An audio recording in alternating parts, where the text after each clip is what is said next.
আসসালামু আলাইকুম। আমি ডাক্তার H.N.M. শফিকুজ্জামান। আমি বর্তমানে সহকারী অধ্যাপক হিসাবে রাজশাহী মেডিকেল কলেজে কর্মরত আছি। আমি মেডিপ্যাথে প্রতি রবি, সোম, মঙ্গল এবং বৃহস্পতিবার চেম্বার করি। চেম্বারের সময় দুপুর 3:30 থেকে 5:30। আজকে আমি ফিস্টুলা ইন অ্যানো এটা নিয়ে কিছু কথা বলতে চাচ্ছি। ফিস্টুলা ইন অ্যানো রোগীগুলো আমাদের কাছে কিভাবে আসে?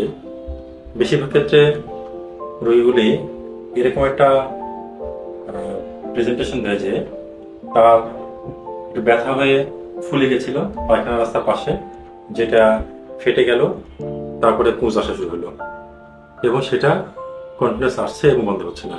এছাড়া মাঝে মাঝে পুঁজ পড়ে, মাঝে মাঝে ব্যথা হয় এবং কিছুটা রক্ত যায়। এই টাইপের প্রেজেন্টেশন নিয়েই রোগীরা আমাদের কাছে বেশি আসে। কিভাবে আমরা এটা ডায়াগনোসিস করতে পারি? সাধারণত ক্লিনিক্যালি আগে দেখতে হবে। ডিজিটাল রেকটাল এক্সামিনেশনের মাধ্যমে আমরা হাত দিয়ে বুঝতে পারি এবং চোখে দেখে বুঝতে পারি।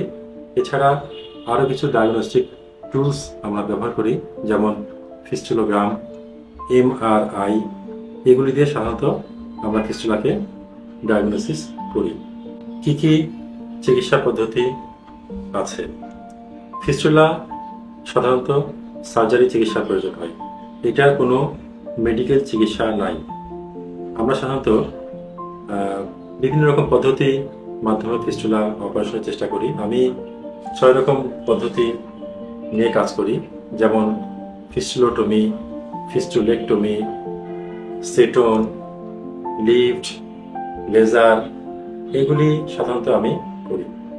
তো এর মধ্যে লেজার সার্জারি ফিস্টুলার ক্ষেত্রে একটা দারুণ একটা পদ্ধতি। এখানে রোগীর কোনো কাটাছেঁড়া করার প্রয়োজন হয় না এবং রোগী বুঝতে পারে না তার কোনো অপারেশন হয়েছে। লেজার ফিস্টুলাতে আমরা 2 রকম পদ্ধতি করি। একটা পদ্ধতি বলে ফাইলার, আর একটা পদ্ধতির নাম DLPL। তো সাধারণত আমি এই 2টা পদ্ধতি 2019 সাল থেকে রাজশাহীতে করছি এবং এটা সফলতার হার মোটামুটি 95%-এর বেশি। যারা খুব অল্প টাইমের মধ্যে সুস্থ হতে চান, যারা এমন কোনো জব করেন ছুটি পাচ্ছেন না, তারা খুব সহজেই এই লেজার চিকিৎসা নিতে পারেন।